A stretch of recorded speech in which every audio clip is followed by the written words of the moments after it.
ভরা সাথী, কুঞ্জে কুঞ্জে গাহে পাখি, কুঞ্জরিয়ায় আসে অলি, পুঞ্জে পুঞ্জে দেয়ে তারা ফুলের উপর ঘুমিয়ে পড়ে ফুলের মধু খেয়ে। ফুলের কথা উঠলে আসে ঋতুরাজ বসন্তের কথা, কিন্তু গ্রীষ্মে ফুটে নানান রঙের বাহারি ফুল। পছন্দে তাবদাহে কিছুটা হলেও বসন্তের পরশ ভুলিয়ে দেয় এসব ফুল। হলুদ সোনালু, বেগুনি জারুল ও লাল কৃষ্ণচূড়া এদের মধ্যে অন্যতম। এছাড়াও গ্রীষ্মে ফুটে আরও নানান রকম ফুল। এদের মধ্যে রয়েছে কাঁটার মুকুট বা ক্রাউন অফ ধরন, গন্ধরাজ, লাল চাপা, সাদা চাপা, চুলের বেগুনির মতো গোলাপি অর্কিড ও মে ফ্লাওয়ার সহ কত কি। গ্রীষ্মের চোখ জুড়ানো বর্ণিল ফুল বাঙালি মনকে নাড়া দেয় খুব গভীরভাবে। ইট পাথরের শহর ছেড়ে একটু গ্রামীণ প্রকৃতির কাছে গেলেই এ সময় চোখে পড়বে এসব বাহারি ফুল।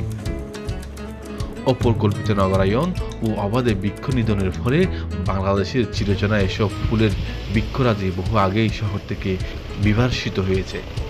তাই গ্রীষ্মের এসব ফুল সম্পর্কে বর্তমান প্রজন্মের তেমন ধারণা নেই বললেই চলে। আসি সোনালুর কথা। হলুদে ছাওয়া ঝুমকার মতো ঝুলে থাকা সোনালু ফুল যে কারো মন ছুঁয়ে যাবে।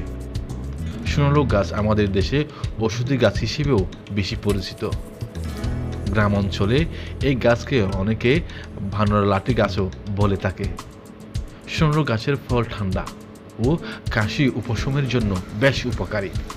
আমাদের দেশে সোনালু গাছ আগের মতো তেমন একটা চোখে পড়ে না, তবে গ্রামে এখনও কিছু সোনালু গাছ দেখতে পাওয়া যায়। ঝুমকা ঝুমকা সোনালু ফুলের রূপ সৌন্দর্য সবাইকে নিয়ে যায় ভাবনার জগতে। গ্রীষ্মের বাতাসে হলুদ সোনালু ফুলের ধোলা প্রকৃতি সৃষ্টি করে এক অন্যরকম আবহ।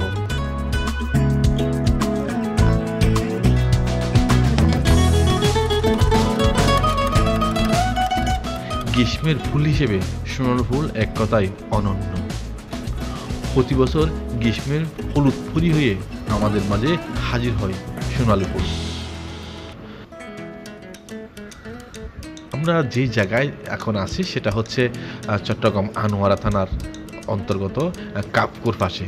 সুন্দর একটা সার ফ্যাক্টরির পাশে যে সারের যে কারখানা আছে তার পাশে সুন্দর একটা রাস্তা, তার দুই পাশে আছে অনেক জায়গায়, আবার কোনো পাশে এক পাশে দেখা যায় এই হলুদ সোনালু ফুল।